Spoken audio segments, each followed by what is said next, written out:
Hello दोस्तों, स्वागत है आपका नॉलेज विद आरात्रिका में। आज मैं आप लोगों के लिए लेके आई हूँ शिव महापुराण का प्रथम अध्याय।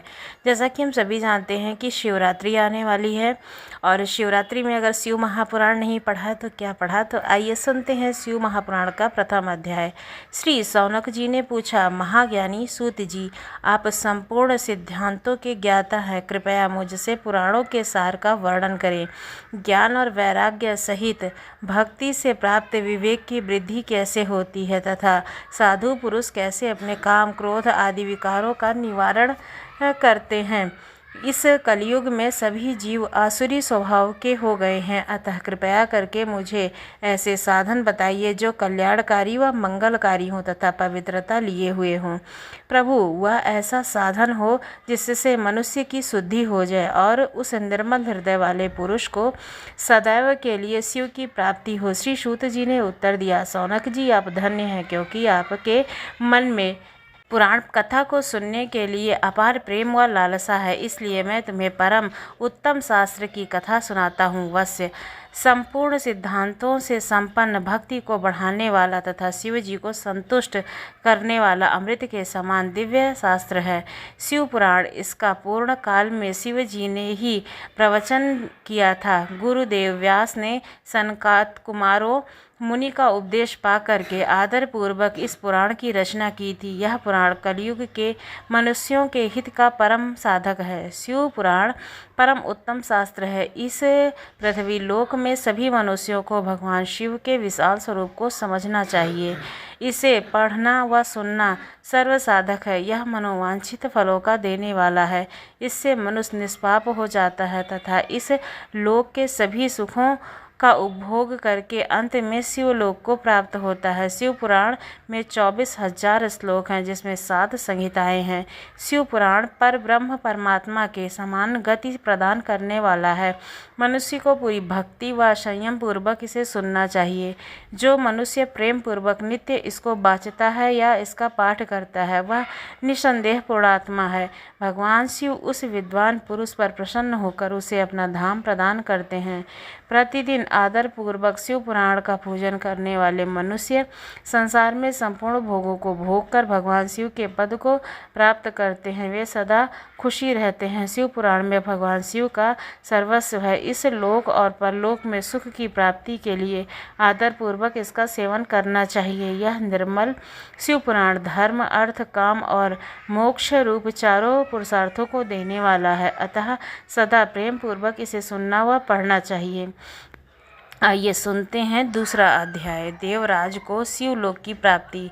चंचुला का संसार में वैराग्य। श्री शौनक जी ने कहा, आप धन्य हैं सूत जी, आप परमात्मा परमार्थ तत्व के ज्ञाता हैं। आपने हम पर कृपा करके हमें यह अद्भुत और दिव्य कथा सुनाई है। भूतल पर इस कथा के समान कल्याण का कोई साधन नहीं है। आपकी कृपा से यह बात हमने समझ ली है। सूत जी, इस कथा के द्वारा कौन से पाप शुद्ध होते हैं, उन्हें कृपया पूर्वक बता करके इस जगत को कृतार्थ कीजिए।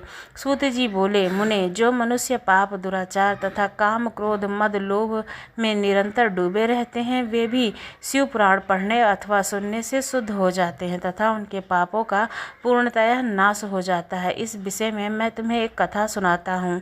देवराज ब्राह्मण की कथा। बहुत पहले की बात है। कीरतों के नगर में देवराज नाम का एक ब्राह्मण रहता था। वह ज्ञान में दुर्लभ, गरीब, रस बेचने वाला तथा वैदिक धर्म से विमुख था। वह स्नान संध्या नहीं करता था तथा उसमें वैराग्य वृत्ति बढ़ती ही जा रही थी। तब भक्तों को ठगता था। उसने अनेक मनुष्यों को मार करके उनका सब धन हड़प लिया था। उस पापी ने थोड़ा सा भी धन धर्म में काम में नहीं लगाया था। वह वैश्यागामी और आचार ब्रह्म था। एक दिन वह घूमता हुआ देव योग के प्रतिष्ठानपुर झूसी प्रयाग जा पहुंचा। वहां उसने एक शिवालय देखा जहां बहुत से साधु महात्मा एकत्र थे। देवराज वहीं ठहर गया। वह रात में उसे ज्वर आ गया और उसे बड़ी ही पीड़ा होने लगी। वह एक ब्राह्मण देवता शिव पुराण की कथा सुना रहे थे। ज्वर में पड़ा देवराज भी ब्राह्मण के मुख से शिव कथा को निरंतर सुनता रहा। 1 माह बाद देवराज ज्वर से पीड़ित अवस्था में चल बसा। यमराज के दूत उसे बांधकर यमपुरी ले गए। वहीं वह शिवलोक में भगवान शिव के पार्षदगण आ गए।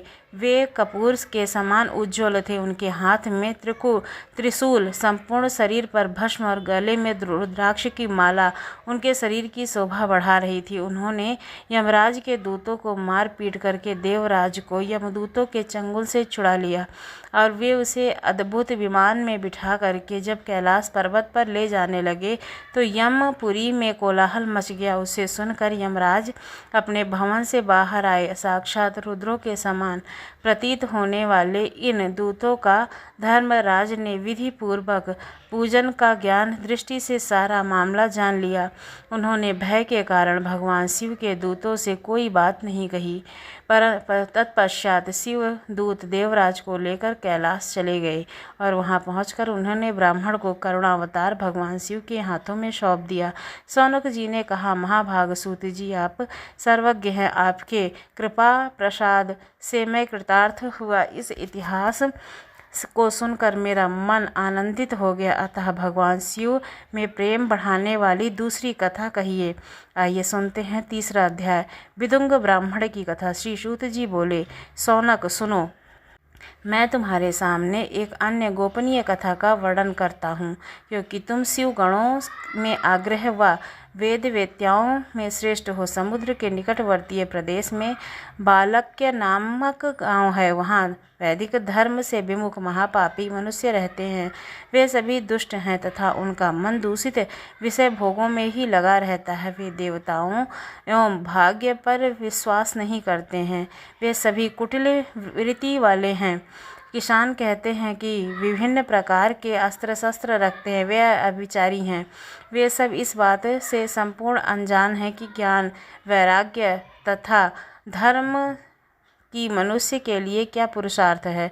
वे सभी पशु बुद्धि हैं। अन्य समुदाय के लोग भी उन्हीं की तरह बुरे विचार रखने वाले हैं, धर्म से विमुख हैं। वे नित्य कुकर्म में लगे रहते हैं तथा सदा विषय भोगों में डूबे रहते हैं। वहाँ की स्त्रियां भी बुरे स्वभाव की हैं, स्वेच्छाचारिणी, पाप में डूबी, कुटिल सोच वाली, व्यभिचारिणी हैं। वे सभी सद्व्यवहारों तथा सदाचार में सर्वथा शून्य हैं। वहाँ सिर्फ दुष्टों का निवास है।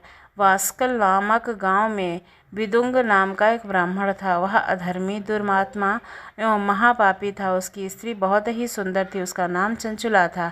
वह सदा उत्तम धर्म का पालन करती थी, परंतु विदुग्य वैराग्यगामी था। वह इस तरह कुकर्म करते हुए बहुत समय व्यतीत हो गए। उसी की स्त्री काम से पीड़ित होने पर भी सर्वधर्मनाश के भय से क्लेश सहकर भी काफ़ी समय तक धर्मभ्रष्ट नहीं हुई, परंतु आगे चलकर वह भी अपने दुराचारी पति के आचरण से प्रभावित होकर दुराचारिणी और अपने धर्म से विमुख हो गई। इस तरह दुराचार में डूबे हुए उस पति पत्नी का बहुत सा समय व्यर्थ बीत गया।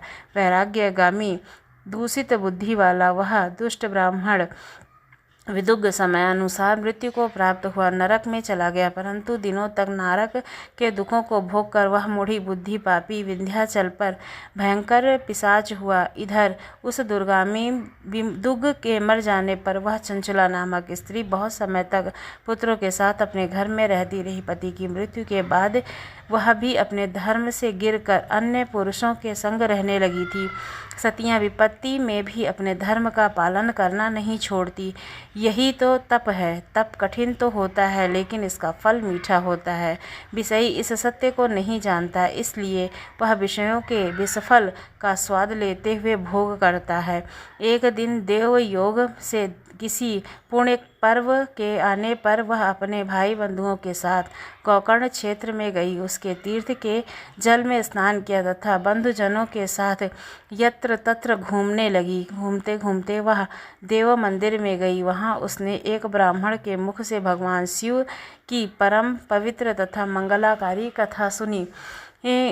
कथावाचक ब्राह्मण कह रहे थे, जो स्त्रियां व्यभिचार करती हैं वे मरने के बाद यमपुरी को जाती हैं। जब यमराज के दूत उन्हें तरह तरह के यंत्रण देते हैं, वे अपने कामांगों को तृप्त लौह दंडों से दहाते हैं, तप्त लौह के पुरुष से उनका संसर्ग कराते हैं। ऐसे सारे दंड उनकी वेदना देने वाले होते हैं कि जीव पुकार पुकार कर कहता है कि अब ऐसा नहीं करेगा, लेकिन यमदूत उसे छोड़ते नहीं हैं। कर्मों का फल तो सभी को भोगना ही पड़ता है। देव, ऋषि, मनुष्य सभी इससे बंधे हुए हैं। ब्राह्मण के मुख से यह वैराग्य वाली कथा सुनकर चंचला भय से व्याकुल हो गई। कथा समाप्त होने पर वह सभी लोगों वहाँ से चले गए तथा कथा वाचने वाले ब्राह्मण देवता ने चंचला से कहा, हे ब्राह्मण, आप धर्म को न जानने के कारण मेरे द्वारा बहुत सा दुराचार हुआ है। स्वामी, मेरे ऊपर कृपया कर मेरा उद्धार कीजिए। आपके प्रवचन को सुनकर मुझे इस संसार से वैराग्य हो गया है। मुझे मूढ़ चित्त वाली पापिनी को धिक्कार है। मैं निंदा के योग्य हूँ। मैं बुरे विषयों में फंस करके अपने धर्म से विमुख हो गई थी। फौरन मुझ जैसी कुमार्ग में मन लगाने वाली पापिनी का साथ देगा यह यमदूत मेरे गले में फंदा डालकर मुझे बांधकर ले जाएगा और नरक में मेरे शरीर के टुकड़े करेगा। तब मैं कैसे उस महायातना को सह पाऊंगी। मैं सब प्रकार से नष्ट हो गई हूँ क्योंकि अभी तक मैं हर तरह के पाप में डूबी हुई हूँ। हे ब्राह्मण, आप मेरे गुरु हैं, आप मेरे माता पिता हैं, मैं आपकी शरण में हूँ। मुझ अबला पर अब आप ही उद्धार कीजिए। सूत जी कहते हैं, सौनक इस प्रकार विलाप करती हुई चंचला ब्राह्मण देवता के चरणों में गिर पड़ी और तब ब्राह्मण देवता ने उसे कृपापूर्वक उठाया था। अध्याय चंचला की शिव कथा सुनने में रुचि और शिव लोक गमन। ब्राह्मण बोले, नारी, तुम सौभाग्यशाली हो जो भगवान शंकर की कृपा से तुमने वैराग्यपूर्ण शिव पुराण की कथा सुनकर समय से अपनी गलती का एहसास कर लिया है। तुम डरो मत और भगवान शिव की शरण में जाओ। उनकी कृपा से तुम्हारे सभी पाप नष्ट हो जाएंगे। मैं तुम्हें भगवान शिव की कथा सहित वह मार्ग बताऊंगा जिसके द्वारा तुम्हें सुख देने वाली उत्तम गति प्राप्त होगी। शिव कथा सुनने से तुम्हारी बुद्धि शुद्ध हो जाएगी और तुम्हें पश्चाताप हुआ है तथा मन में वैराग्य उत्पन्न हुआ है। तत्पश्चात ही पाप करने वाले पापियों के लिए सबसे बड़ा प्रायश्चित है। प्रायश्चित ही पापों का शोधक है। इससे ही पापों की शुद्धि होती है। सत्पुरुषों के अनुसार पापों की शुद्धि के लिए प्रायश्चित पश्चाताप से ही संपन्न होता है। जो मनुष्य अपने कुकर्म के लिए पश्चाताप नहीं करता वह उत्तम गति प्राप्त नहीं करता, परंतु जिसे अपने कुकृत्य पर हार्दिक पश्चाताप होता है वह अवश्य उत्तम गति का भागीदार होता है। उसे इसमें कोई शंका नहीं है। शिव महापुराण की कथा सुनने से चित्त की शुद्धि तथा मन निर्मल हो जाता है। शुद्ध चित्त से ही भगवान शिव और माता पार्वती का वास होता है। वह शुद्धता पुरुष सदाशिव के पद को प्राप्त होता है।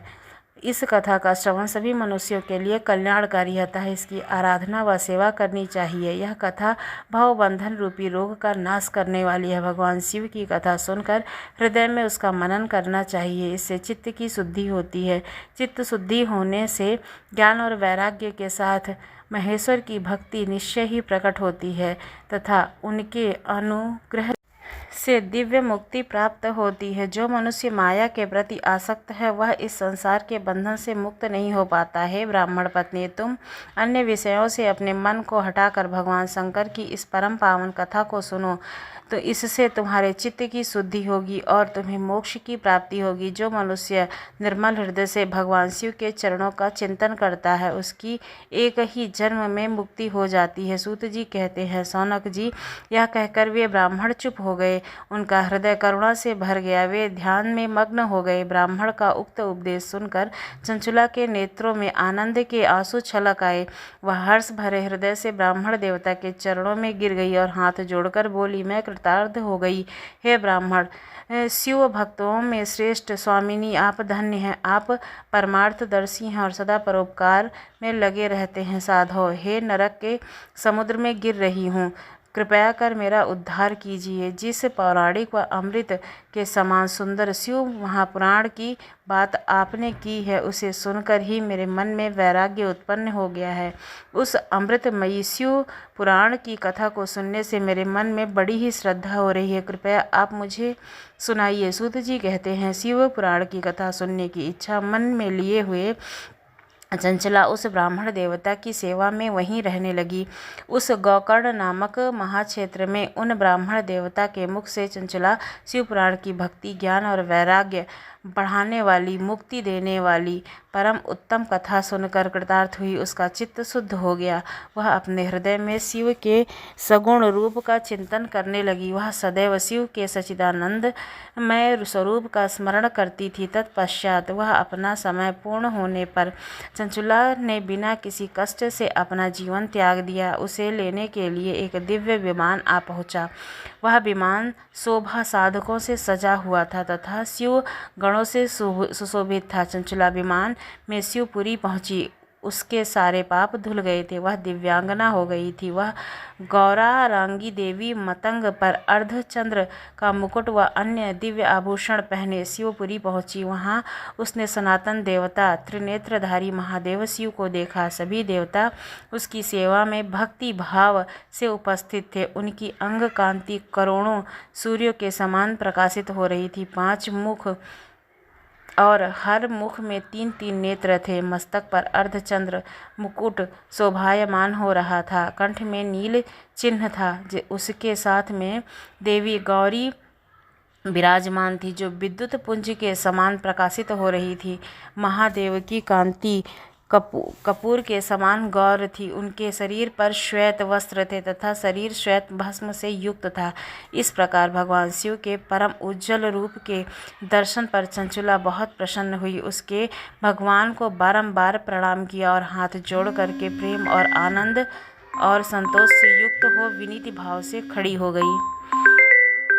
उसके नेत्रों में आनंदाश्रुओं की धारा बहने लगी। भगवान शंकर व भगवती गौरी उमा के करुणा के साथ सौम्य दृष्टि से देखकर चंचुला को अपने पास बुलाया।